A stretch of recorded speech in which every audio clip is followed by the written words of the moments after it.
Hey everyone, Pastor George here with today's Bible study recap. Today in Bible study, we looked at kingship psalms. What type of king? Well, two. We looked at Psalm 45 and Psalm 47, both of which are kingship psalms. Now, there are lots of kingship psalms in the Bible. Psalm number 2 is a very famous one. We've actually sang that one at church before.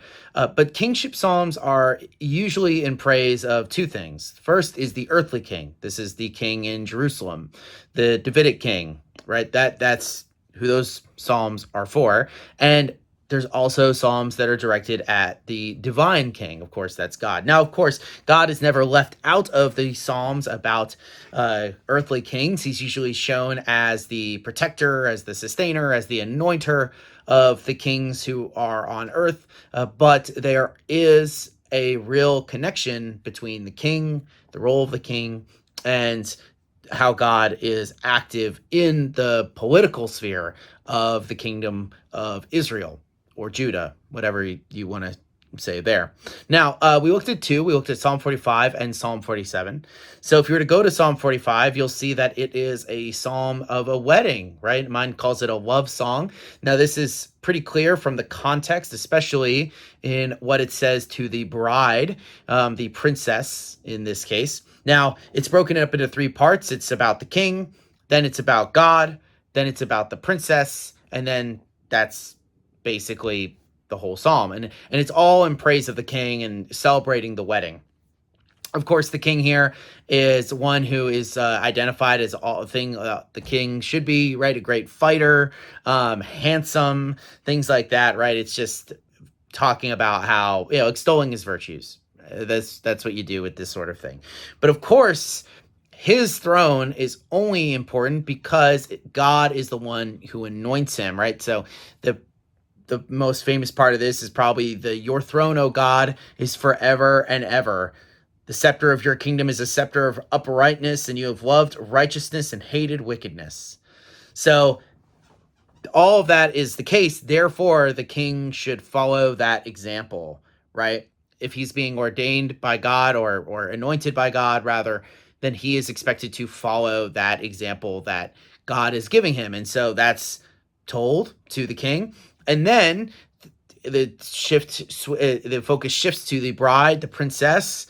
And you can see here that this is very much used for weddings. It talks about how beautiful, of course, she is, but also that now that these two houses are joined, she is going to have to leave her family. She's going to forget her fathers, and in their place will be sons.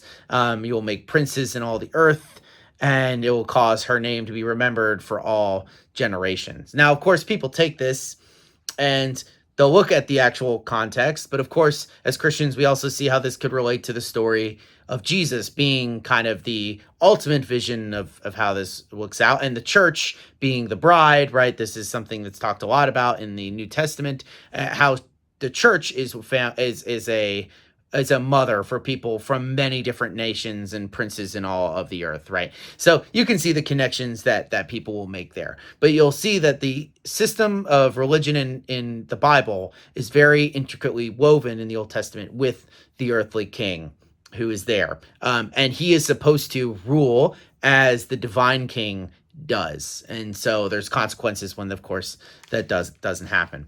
All right, so then we shift to Psalm 47, which is only 9 verses, and this is God as king over the earth, right? This is just talking about how the Lord has done mighty things. Especially, you'll see here lots of references to victory in battle, and especially, I think that this could have been made on the after a victory, but also it clearly calls back to Joshua and other times in the past that God has,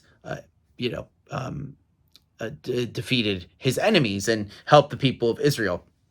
One of the things that's kind of important is in verse 8 here, you'll see that God reigns over the nations. God sits on his holy throne. It's really important to remind ourselves of that because even though the king is anointed by God as king of Israel, he isn't the only one who actually in the theological mind of the psalmists and in the Old Testament is not the only one who God is in charge of, right? God is in control of all of the nations. You actually see here at the end, it says, The princes of the people gather as the people of the God of Abraham. So this is all the princes of the other nations. For the shields of the earth belong to God. He is highly exalted.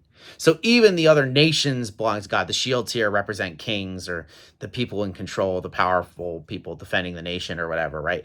All of them are under control of God. And I think that's really important because some people will say, oh, the Israelite God is a national God. He has no concern over other matters. And it's like, well, that's not true, right? The Old Testament shows that has a greater breadth of a vision for everything, and that the Old Testament is in his dealings with the covenant people, with his covenant Israel, right? And so, which of course shifts over time to be broader. So that's what we talked about today. I hope you guys have a wonderful day.